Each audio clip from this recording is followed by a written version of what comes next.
ഓണത്തിന് ഷോപ്പിംഗ് ചെയ്യാൻ ഇറങ്ങുകയാണോ? ഓഫറും ഡിസ്കൗണ്ടുകളും കണ്ട് ആവശ്യമില്ലാത്ത സാധനങ്ങൾ വാങ്ങി ഓണം കഴിഞ്ഞ് ഇത്രയും പണം എങ്ങനെ ചിലവായി എന്ന് ആലോചിക്കേണ്ടി വരരുത്. ഓണക്കാലത്ത് തന്നെ കുറച്ച് പണം ലാഭിക്കാൻ കഴിയുന്ന ചില പ്രാക്ടിക്കൽ ടിപ്സ് ഉണ്ട്. ഒന്നാമതായി ചെയ്യേണ്ടത് ഷോപ്പിംഗ് നേരത്തെ ആക്കുക എന്നതാണ്. ഉത്രാടത്തിന്റെ തലേന്ന് വരെ കാത്തിരിക്കാതെ ആവശ്യമായ സാധനങ്ങൾ നേരത്തെ തന്നെ വാങ്ങുക. തിരക്ക് കൂടുന്നതിനു മുൻപ് കൂടുതൽ ഓപ്ഷൻസ് നോക്കി തിരഞ്ഞെടുക്കാനും സ്റ്റോക്ക് തീരുന്നതിന് മുൻപ് സാധനങ്ങൾ വാങ്ങാനും ഇത് നിങ്ങളെ സഹായിക്കും. ഡിമാൻഡ് കൂടുന്ന സമയത്തെ വിലവർധന ഒഴിവാക്കാനും ചിലപ്പോൾ സാധിച്ചേക്കും. രണ്ടാമതായി ശ്രദ്ധിക്കേണ്ടത് ഒരു ഷോപ്പിംഗ് ലിസ്റ്റ് തയ്യാറാക്കുക എന്നതാണ്. ഓണത്തിന് എന്തൊക്കെ വാങ്ങണം, വസ്ത്രങ്ങൾ എത്ര വേണം, വീട്ടുപകരണങ്ങൾ ആവശ്യമുണ്ടോ, സമ്മാനങ്ങൾക്കായി എത്ര രൂപ മാറ്റിവെക്കണം എന്നതൊക്കെ ഉൾപ്പെടുത്തി ഒരു ലിസ്റ്റ് ഉണ്ടാക്കുക. ഓഫർ കണ്ടു അതുകൊണ്ട് വാങ്ങി എന്ന രീതിയിലുള്ള ഷോപ്പിംഗ് രീതി പരമാവധി ഒഴിവാക്കുക. മൂന്നാമതായി ചെയ്യേണ്ടത് ഒരു ബഡ്ജറ്റ് നിശ്ചയിക്കുക എന്നതാണ്. ഓണക്കാലത്ത് ബോണസ് അടക്കമുള്ള അധിക പണം ലഭിക്കുന്ന സമയമായതിനാൽ ചിലവാക്കാനുള്ള സാധ്യതയും കൂടുതലാണ്. അതുകൊണ്ട് ഷോപ്പിങ്ങിന് മുൻപ് തന്നെ ഇത്ര രൂപയിൽ കൂടുതൽ ചിലവാക്കില്ല എന്ന് ഒരു പരിധി നിശ്ചയിക്കുക.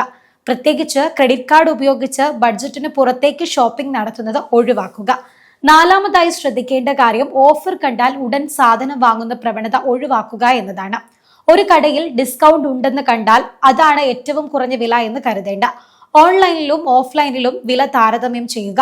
ഡിസ്കൗണ്ടിനൊപ്പം warranty, after sale service, exchange offer എന്നിവയും പരിശോധിക്കുക.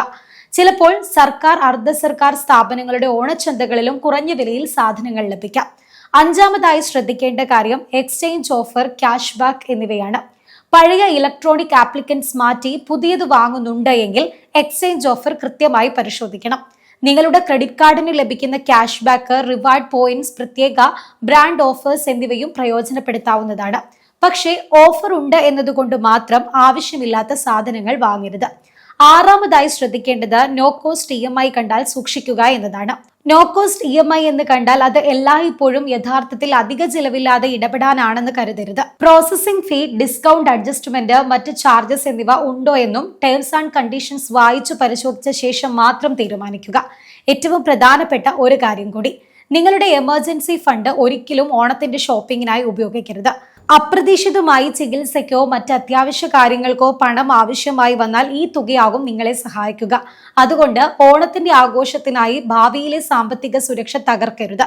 ചുരുക്കത്തിൽ പറഞ്ഞാൽ ഓണത്തിന് ഷോപ്പിംഗ് ചെയ്യുമ്പോൾ നേരത്തെ വാങ്ങുക, ലിസ്റ്റ് തയ്യാറാക്കുക, ബഡ്ജറ്റ് നിശ്ചയിക്കുക, വില താരതമ്യം ചെയ്യുക, ഓഫറിന്റെ യഥാർത്ഥ ലാഭം പരിശോധിക്കുക, EMI വ്യവസ്ഥകൾ വായിക്കുക, എമർജൻസി ഫണ്ട് തൊടാതിരിക്കുക.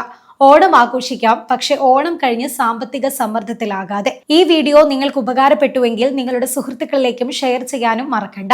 പുതിയൊരു ഇൻഫോർമേറ്റീവ് വീഡിയോയുമായി വീണ്ടും കാണാം. നന്ദി.